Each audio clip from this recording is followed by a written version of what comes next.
की जनता की तरफ से बहुत बहुत धन्यवाद जोहार अर्पित करता हूं। साथियों, आज जो आदिवासी एकता परिषद का यहां पर जो पूरे भारत देश से आदिवासियों का सम्मेलन हो रहा है, यह कोई नई बात नहीं है। प्रतिवर्ष 13, 14, 15 को हम पूरे भारत देश के आदिवासी एक जाजम और एक मंच पर आते हैं। हम सब तमाम साथी पूरे देश के आदिवासी एकता परिषद के इस कार्यक्रम में एक जाजम पर तो आते हैं, लेकिन जब जिस क्षेत्र के अंदर पूरे देश के अंदर जहां आदिवासी आते हैं, जहां आदिवासी इलाका है, उस इलाके के अंदर जब हमारे क्षेत्र के हक अधिकार की बात आती है तो हम अपने अपने झंडे उठा करके फिर से बिखर जाते हैं। इस मौके पर मैं आपसे कहना चाहता हूं कि हमारे दक्षिणी राजस्थान के अंदर आदिवासी परिवार के बैनर तले, आदिवासी परिवार के जन जागरण के माध्यम से इस देश के अंदर जो जन जागरण हुआ है, और राजस्थान के असेंबली के अंदर 4 एमएलए जो भारत आदिवासी पार्टी से जाते हैं, और राजस्थान से सांसद के रूप में आदिवासी के प्रतिनिधियों के रूप में एक सांसद भेजा जाता है। हम सब भारत के आदिवासियों को कहना है कि अगर हम आज इस आदिवासी एकता परिषद के कार्यक्रम के माध्यम से हमारा मैसेज देना चाहते हैं कि जिस क्षेत्र के अंदर जहां राज्य के अंदर आदिवासी रहते हैं, हम सुनते आ रहे हैं अभी कुछ समय पहले से कि हमारे क्षेत्र के जहां से एमएलए आ जाते हैं, एमपी आते हैं, उस क्षेत्र के अंदर की जो समस्याएं हैं वो विधानसभा के अंदर नहीं जाती है, संसद के अंदर नहीं जाती है। ये समस्याएं क्यों आ रही है, इस बात पर सोचना होगा हम सबको। यह समस्या इसलिए आ रही है कि आज तक हमारे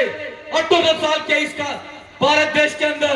हम लोगों ने जिन लोगों को वोट दिया, लेकिन उन लोगों को वोट तो हम लोगों ने दिया, वो लोग हमारे थे, लेकिन उनका रिमोट किसी और के हाथ में था, हमारी समाज की जाजम के हाथ में नहीं था। मैं आप सबसे पूछना चाहता हूं कि अगर जिस क्षेत्र से इस देश की लोकतांत्रिक व्यवस्था ने हम सबको, हमारे प्रतिनिधि को, हमारे हक अधिकार के लिए अगर किसी एमएलए को या एमपी को चुनने का मौका दिया है, तो क्या वो एमएलए एमपी पार्टी के प्रति उत्तरदायी होना चाहिए? क्या उस क्षेत्र के प्रति उत्तरदायी होना चाहिए? क्षेत्र के प्रति उत्तरदायी होना चाहिए। यह व्यवस्था हमारे बाप दादू की व्यवस्था है, जिसको हम गांव गणराज्य की व्यवस्था कहते हैं, पटेल मुखी की व्यवस्था कहते हैं। गांव और समाज के अंदर हम जाजम की व्यवस्था जिसको कहते हैं, हम आप सबसे कहना चाहते हैं कि जो हमारे बाप दादू की व्यवस्था थी, उस व्यवस्था को फिर से खड़ी करो, और उस व्यवस्था को हम लोगों को मानना होगा। और उस व्यवस्था से निकला हुआ आदमी निश्चित तौर पर हमको भरोसा है, अगर इस देश के अंदर स्टैच्यू ऑफ यूनिटी जैसा कोई बनेगा और हजारों आदिवासियों का विस्थापन होगा, अगर कोई आदिवासियों के मुंह पर पेशाब करेगा और निश्चित तौर पर वो आदिवासियों के लिए बोलेगा, और हमको भरोसा है कि मणिशपुर के अंदर जिस तरह आदिवासी बेटियों को नंगा घुमाया जाता है और वहां के एमएलए एमपी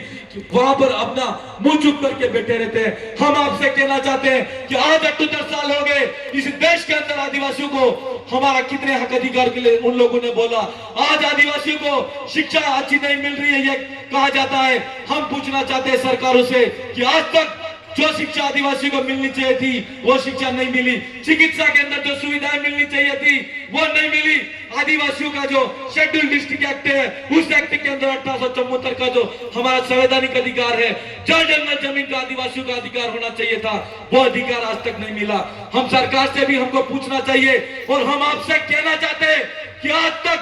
78 साल के अंदर आपने जिन एमएलए एमपी को बनाया है, उनसे सवाल खड़ा करो और उनको पूछो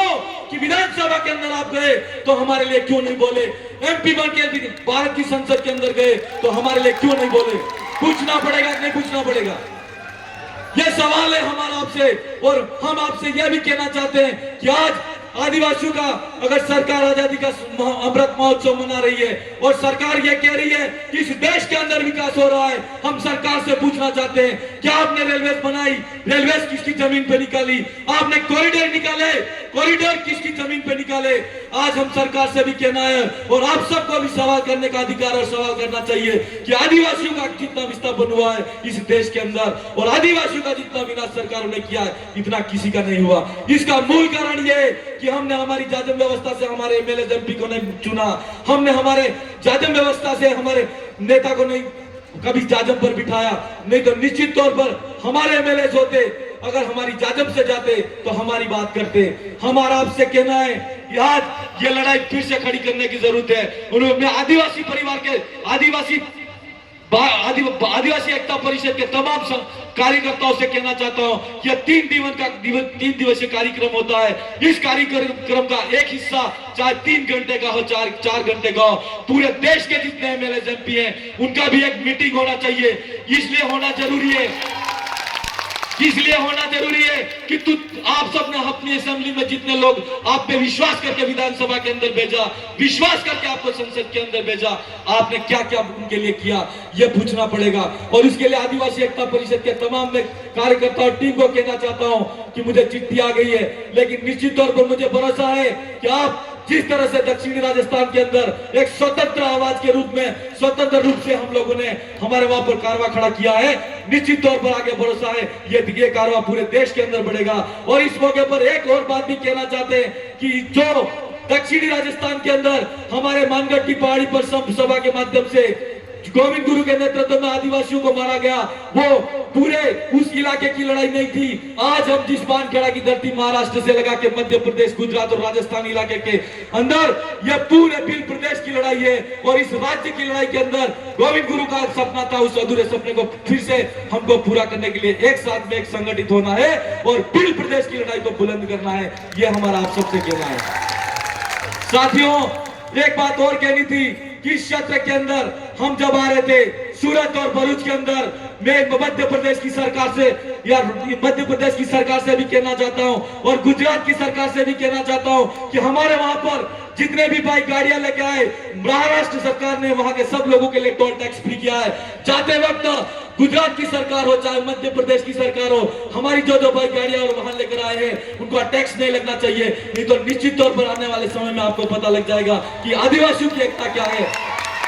मैं आप सब तमाम साथियों ने और मंच ने और आदिवासी एकता परिषद ने हम सबको बुलाया और अल्प समय में मुझे बोलने का मौका दिया। मैं निश्चित तौर पर अगली बार फिर से मिलेंगे और बहुत ज्यादा जितने भी सामाजिक विचार है और उस पर चर्चा करेंगे। बहुत बहुत धन्यवाद आप सबको। जोहार, जय भील प्रदेश, जय आदिवासी, आप सबकी जय।